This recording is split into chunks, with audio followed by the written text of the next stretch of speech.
मस्जिद में mobile of रखें। ऐसा भी होता है। जमात इशा की नमाज में चौथी रकात के क़याम में खड़ा था।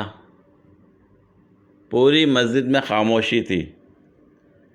जब अचानक मेरे साथ खड़े लड़के का मोबाइल बजने लगा। उसने जल्दी से अपनी पैंट की पॉकेट के बाहर से ही मोबाइल का कोई बटन दबाया तो आवाज़ बंद हो गई।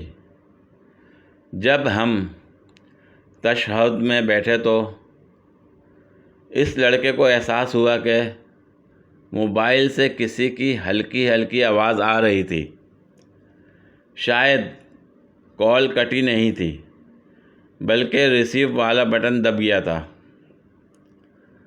उसने तशहहुद में बैठे बैठे ही कॉल काटने के लिए कोई बटन दबाया, मगर शोमई किस्मत के स्पीकर ऑन हो गया।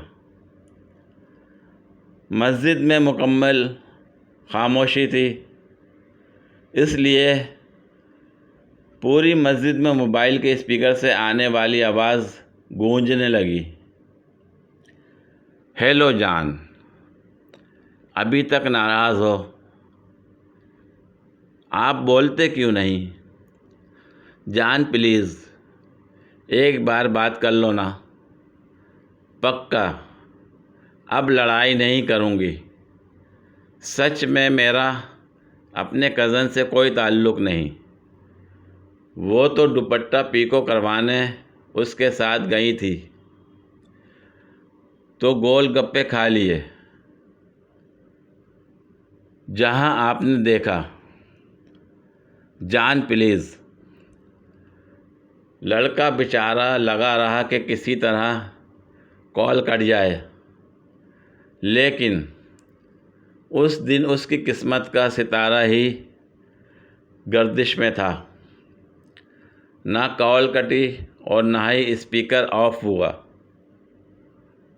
और वो बंदी अपने जानू मानू शानू धनिया पुदीना को मनाने में लगी रही।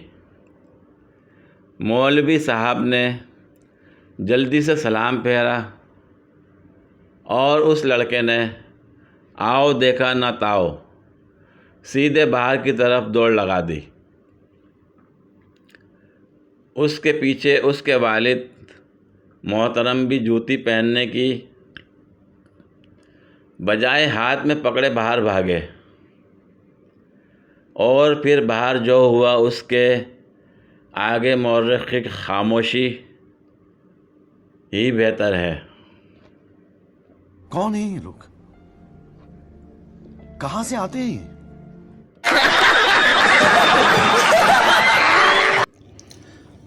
पूरी वीडियो देखने के लिए शुक्रिया। अगर वीडियो पसंद आई हो तो लाइक और शेयर करें, कमेंट में अपनी राय का इजहार करें। मज़ीद वीडियोस के लिए मेरे चैनल को सब्सक्राइब करें।